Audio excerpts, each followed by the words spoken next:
fiberglass panels up on the walls, and the deck here is almost done. We've got this railing in now. We're going to paint all this black, not the concrete, but the steel. And yeah, it's been a really busy week. I thought I'd just come out here and shoot this weekly update right from this spot. So yeah, lots going on in the homestead. The snow is 95% melted, which has been super nice, but it's still muddy. Most of it's gone though. I spent a lot of time this week on the driveway. I've probably put in 8 hours in the driveway this week, doing some drain ditches, fixing some things that I've noticed more so this year because I'm here more. The driveway's getting used a lot. We have a lot of water. This is peak melting right now. So on some of these areas that have been real problem areas on the driveway, they're worse than ever. So I've put in quite a bit of time fixing this one particular drain ditch down the main part of my driveway. I'll put a clip in here. This was the worst part. It was the part that some people just couldn't make it up. So I fixed that, and I discovered when I was doing this that I've got about 80 yards of beautiful topsoil coming down this bank, which was making a mud pit on the road. So I've figured out that I can get sort of a win-win by I've put that drain ditch in, which solved it for now. But what I can do now is dig all the soil above it out, about 10 feet across, 2 feet deep, and about 100 feet long. And it is beautiful topsoil because it's stuff that just comes down this drop and it just collects there. So it's beautiful topsoil. And if I can get 100 yards out of there, that's probably enough for me to do my entire garden, which is amazing because then I don't have to get soil from somewhere else. But we'll see. So in this greenhouse, the next thing we're going to start doing, so down below here is where the raised beds are going to go. So this whole greenhouse up here where I am, I'll come back a bit so you can get some perspective. On the deck here, this is going to be all nursery stuff. So the entire nursery portion of the greenhouse will exist up there. I've got room for about 80 flats, 1020 or 1020 or 1122 flats. We're going to utilize this railing to put a row of flats on, sticking the long way. So it'll be basically a bench on top of this coming out 22 inches. I might split the difference in a little bit and make them come in a little bit. So I can get something like 30 flats on there. And I'm considering also, because the way this railing comes out here, it doesn't go all the way to the wall, putting 2 rows of flats out there on another kind of shelf. And then on the back wall between these windows, there'll be 2 rows of shelves. And so 1, 2, like one at basically this height, then one a bit higher. I thought of some other creative ways I can use these collar ties and stuff like that. But either way, up there I'll be able to fit almost 100 flats, which is more than enough that I would ever need on the homestead. And like I've said this from the beginning, because I'm, really preparing for the shit to hit the fan with this whole project, I'm preparing for the outcome that I might have to be a farmer again.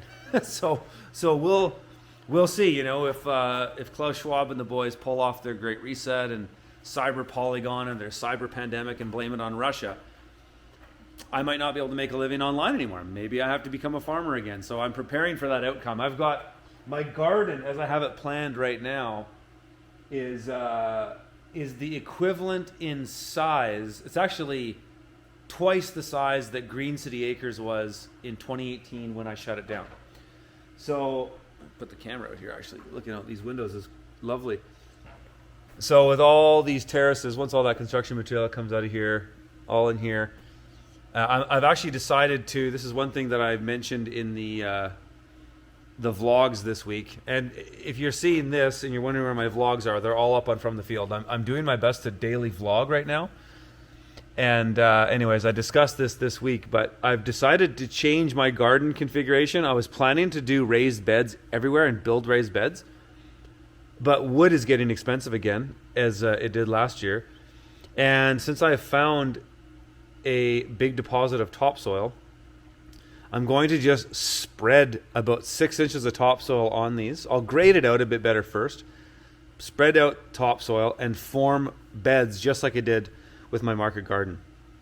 And that means that at the bed, it'll be up to maybe near a foot deep, and there'll be less soil on the walkways.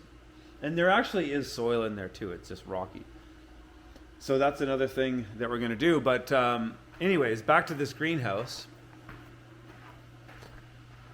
Yeah, all the nursery aspect of it's gonna be up there, and then down here is a bunch of raised beds. They're going to be in this way here. I'll splice over a little image, and you can kind of see a little two-dimensional rendering of it.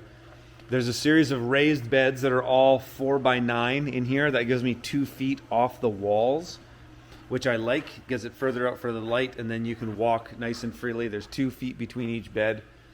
And then underneath the deck, there's going to be a bed that's about 22 feet long. I think that's what it is. And it's going to go under here 30 inches. And the reason it's not all the way is because to go all the way, the back part of it is only going to get light for so much of the year. And it's kind of cool to come back here under this and work this garden bed. Now these garden beds, I'll be able to grow crops that I can trellis, and then I can trellis those up here and really high.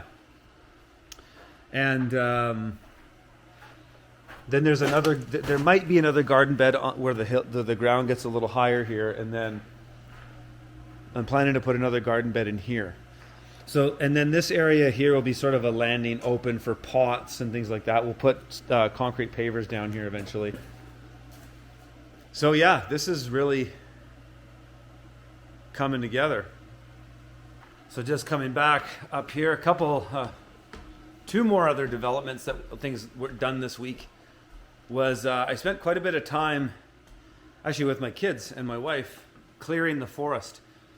And that's one thing that's going to be an ongoing project here. I showed a bit of that in one of the vlogs this week, but we're going to be thinning our entire forest. So we're on 40 acres here. We have an 8-acre zone, which is the area that I fenced in, which is kind of where most of the open land is here, where it's relatively flat. We're going to be thinning the entire perimeter of that forest for probably a 30-40 foot strip all the way around, and that could take us a while. It's a lot of work, but the idea is to create a fire buffer. Fortunately, where our primary buildings are and things like that, we're away from trees.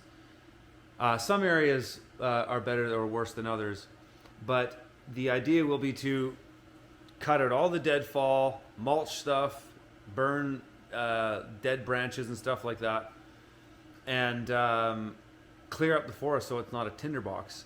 And I'll actually irrigate a perimeter zone in there so that, let's say it was a really hot and dry summer and there's fires going on and whatever, if I could start wetting down the area, the main buffer around my property, of my house and all this stuff, so that this is all going to be irrigated in the primary area that we live in for sure. It would be very, very low fire risk in that area, but I want to keep fire away entirely, or as far away as I can.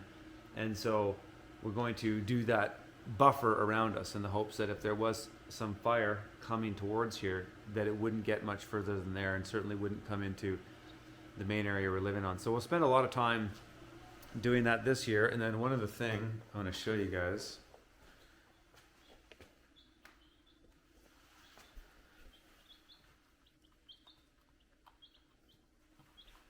We got some chicks. This is our first batch. We've got another one coming that are actually a month older than these birds. But yeah, we're gonna have chickens this year. What we're planning to do is have basically dual purpose birds, and we're gonna always have at least a couple roosters. We're gonna have dual purpose birds so that they are egg layers and they're meat birds, and we're going to just keep our eggs fertile. We're not selling eggs right away, so fertile eggs means that we can constantly keep propagating our flock.